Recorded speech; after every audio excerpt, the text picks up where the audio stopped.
Et donc salut à toutes et à tous, 3 chapitres de retard sur One Piece, donc maintenant c'est moi qui m'occupe de One Piece pour éviter les gros retards. Et donc on a quand même 3 chapitres assez intenses entre du Kaido et du Luffy, le combat de Luffy contre un vrai empereur. On a vu quelques échanges rapides entre des Mugiwara et Big Mom, mais là c'est la première vraie confrontation face à face, avec beaucoup je trouve quand même de problèmes que pose Kaido, et inversement, c'est-à-dire que Trafalgar Law ou même Luffy ont causé un grand nombre de problèmes à l'entreprise entre guillemets Smile, à Kaido mais aussi à Doflamingo qui était un peu son bras droit. Alors effectivement, que ce soit Kaido ou Luffy aujourd'hui, ils ont les deux la haine contre l'autre et franchement ça va péter. On commence tout de suite avec l'avant-avant-dernier chapitre et l'avant-dernier chapitre, et une vidéo sortira dans la soirée avec le dernier chapitre, donc le combat de Kaido versus Luffy. Alors effectivement, Kaido possède donc le fruit du démon mythologique, le Zoan mythologique du dragon. Et on était un peu con, ça se voyait depuis le début en fait, on était juste complètement aveugle. Quand tu vois en fait le physique de Kaido très grand, très imposant, très musclé, avec un tatouage représentant des écailles, avec ses moustaches représentant clairement des moustaches de dragon, parce qu'il n'y a pas beaucoup d'animaux mythologiques ou bien d'animaux tout court avec de telles moustaches, hormis les carpes, mais on se doutait bien sûr que Kaido n'aurait pas eu le Zoan de la carpe, ça c'était un peu chelou. On se méfiait du dragon, du fait qu'il y ait le père de Luffy qui portait le nom de Dragon. Beaucoup de théories étaient là, comme quoi le père de Luffy aurait pu avoir le Zoan mythologique du dragon. On se doutait qu'il serait là. Ensuite, quand on a vu Momosuke, on s'est dit bon c'est bon, le Zoan mythologique du dragon est présent. Donc Kaido ne l'aura pas, Dragon ne l'a pas, etc. On se posait plusieurs questions.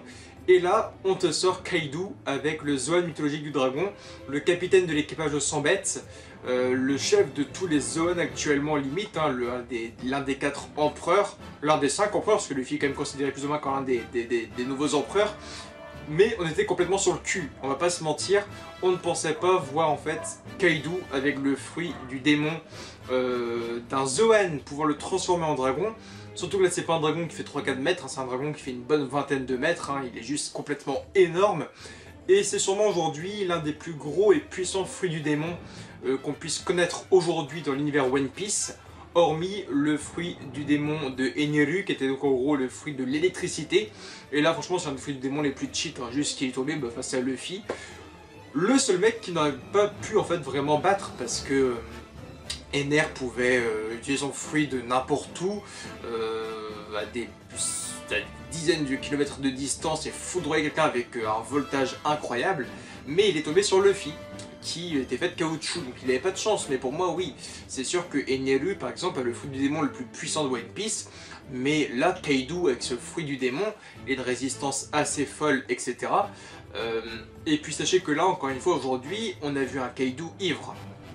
C'est-à-dire que je pense qu'entre un Kaido normal, avec tous ses sens à 100%, et un Kaido qui est déchiré avec de l'alcool, je pense qu'on a vraiment eu de la chance aujourd'hui d'avoir un Kaido bourré.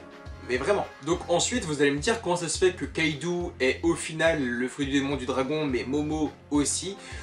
Pour moi, c'est très simple. En fait, on sait que Momo vient du passé. Donc, par ce biais, Momo est mort dans le passé. C'est pour ça qu'on a vu les tombes avec le château d'Oden, etc. On a vu les tombes de ces grands samouraïs, dont Momo. Mais il a également été envoyé plus ou moins dans le futur, donc 20 ans dans le futur, pour rencontrer Luffy et tout, et en gros, faire un peu attention à tout ce qui était menace, d'après ce que j'ai pu comprendre, puisque, encore une fois, c'est moi qui reprends One Piece, mais j'espère ne pas me tromper non plus, parce que je suis pas à jour sur tout à 100%. Donc, Momo a fait un voyage dans le futur, mais Momo est considéré comme mort dans le passé. En tout cas, tu vois, là, à partir de... ça fait quoi? Ça fait 5-6 chapitres aujourd'hui.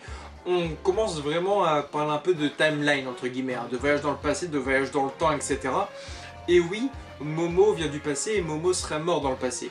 Et par ce biais, si Momo est mort dans le passé, son fruit du démon est réapparu quelque part dans le monde de One Piece. On sait que lorsqu'un fruit du démon ou un possesseur de fruit du démon vient à perdre la vie, son fruit réapparaît quelque part. C'est le cas du Pyro-Pyronomie, donc le fruit du démon de Ace, qui est réapparu et qui a été en gros proposé au Colisée, où c'est Sabo qui l'a chopé et qui l'a mangé.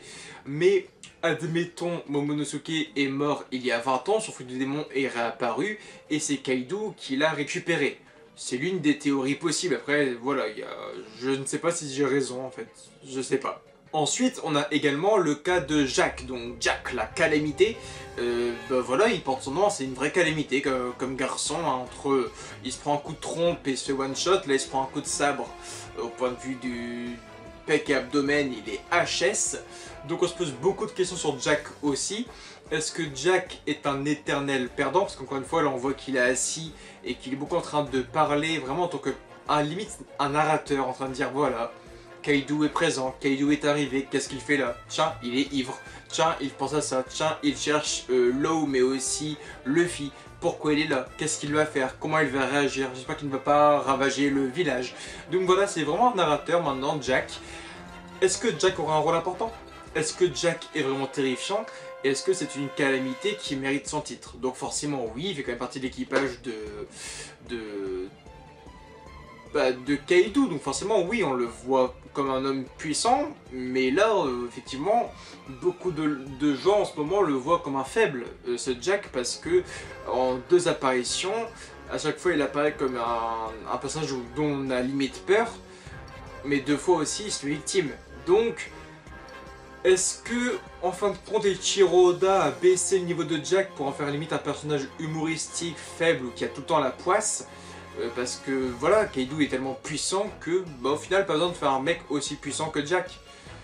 Je sais pas si vous me comprenez, mais peut-être qu'au final, Kaido est tellement fort qu'il n'y avait pas besoin de rendre des calamités aussi balèzes aussi. Donc, après, forcément, c'est un empereur.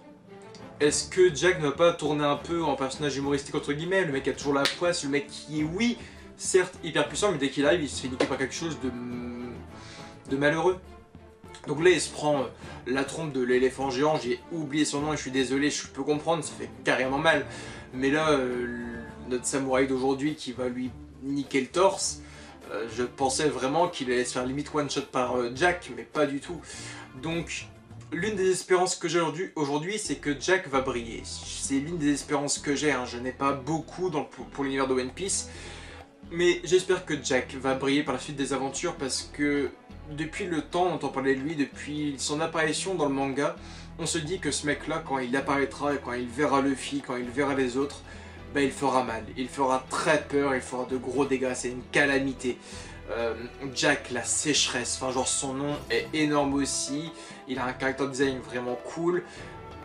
Mais aujourd'hui, voilà, j'espère juste que Jack remonte un peu dans l'estime de tous les fans, parce que ce soit sur Twitter, en France, en Europe, etc., en Amérique, en Angleterre, je vois beaucoup de gens se moquer de Jack et c'est quand même assez malheureux.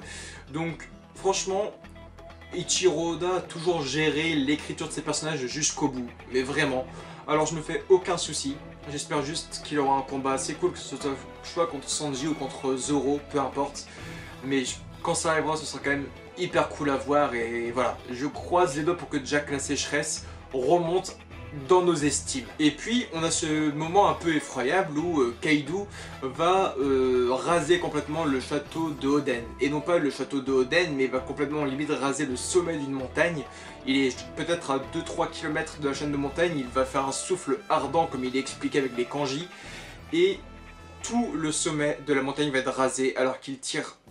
Voilà, il n'est pas à 2 mètres, il n'est pas à 100 mètres, il est à plusieurs kilomètres quand même, ça se voit via la planche, via l'effet de profondeur qu'il y a aussi dessus, via Eiichiro Oda et son travail. Ça se voit qu'il est quand même assez loin et qu'avec un souffle, il a rasé complètement le sommet de la montagne.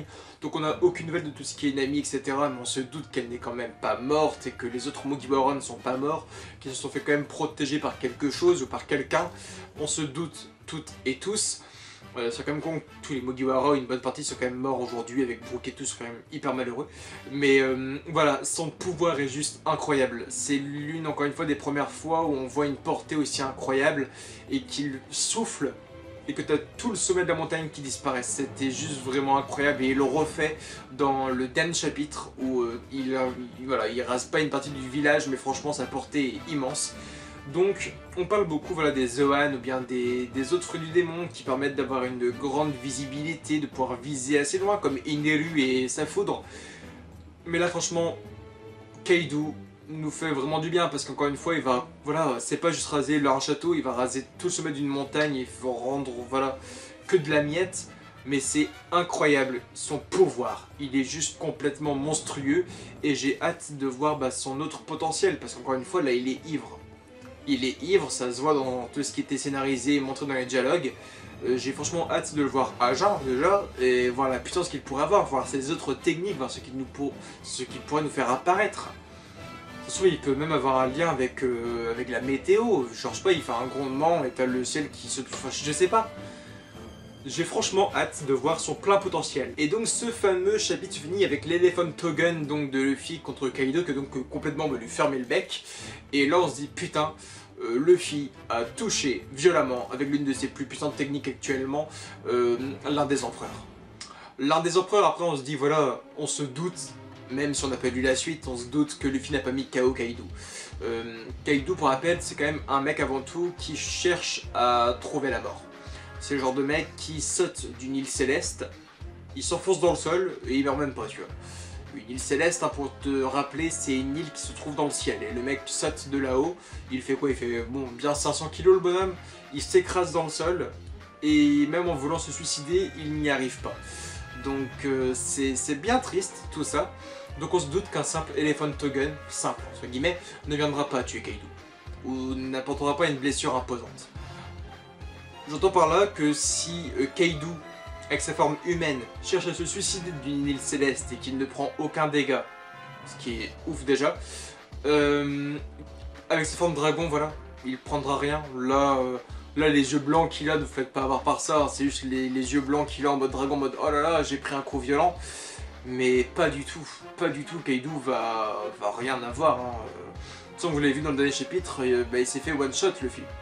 Luffy se fait one shot, maintenant la question c'est comment vaincre Kaido et comment rester puissant face à ce monstre qui est Kaido. Quelle est la puissance de Shanks, de Big Mom et de tous les autres à côté? C'est franchement effroyable. La puissance de Kaido est incroyable. Donc j'ai hâte de voir tout ça. Là, moi ce qui me fait peur maintenant c'est que Barbe Noire par exemple. Barbe Noire, on sait qu'il y a 3 catégories de fruits du démon, et la dernière catégorie de fruits du démon qu'il lui faudrait, ce sera un Zoan. Beaucoup ont la théorie de dire que Barbe Noire a le fruit du démon du Cerbère, ce qui expliquerait les 3 têtes sur son drapeau, etc. Et donc le fait qu'il puisse aussi, en gros, avec chacune des têtes du Cerbère, manger un fruit du démon, ce qui est possible, mais même pour moi, c'est uniquement son pouvoir des ténèbres qui fait tout ça. Kaido, pour moi, il va se faire niquer à la fin par Barbe Noire. Barbe Noire, là, pour qu'il soit vraiment un pirate effroyable et complet, il lui faut juste, maintenant, le plus puissant des Zoan. Il a le fruit du démon de Barbe Blanche, il a son fruit du démon à lui de base.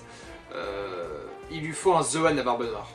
C'est sûr qu'il cherche à avoir un Zoan, et là je me dis actuellement, le Zoan le plus puissant, ce n'est pas les Zoan qu'on a connus jusqu'à aujourd'hui. Le Zoan le plus puissant, c'est sûr que c'est ce fameux dragon mythologique, le fruit du démon de Kaido.